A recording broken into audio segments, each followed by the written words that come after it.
Nagliwanag ang Tacloban City, Leyte kagabi nang magpaputok sa kauna-unahang pagkakataon ang puwersa ng Amerika ng isang Tomahawk missile system na bahagi ng balikatan exercises sa bansa. Kinundi na naman ito ng isang grupo na anila ay ginagawang playground ang Pilipinas. Narito ang pagtutok ni Edniel Parosa.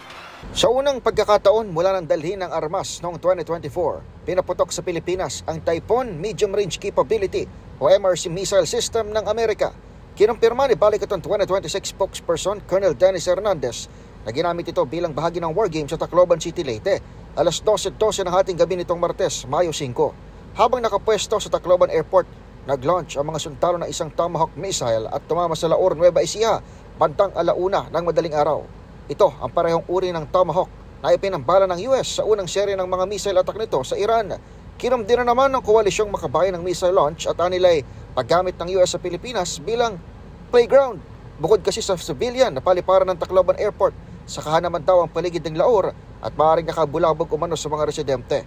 Pero sabi ni Hernandez, sakop ng Fort Magsaysay ang nasa pool na impact area, may 630 kilometers mula sa Tacloban at wala namang tinamang struktura.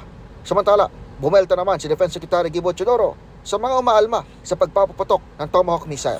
I do not really see the maturity for them to advocate such. If they do not realize the purpose, then they are either mouthpieces of something else or allies of people whose interests are contrary to our Philippine security interests.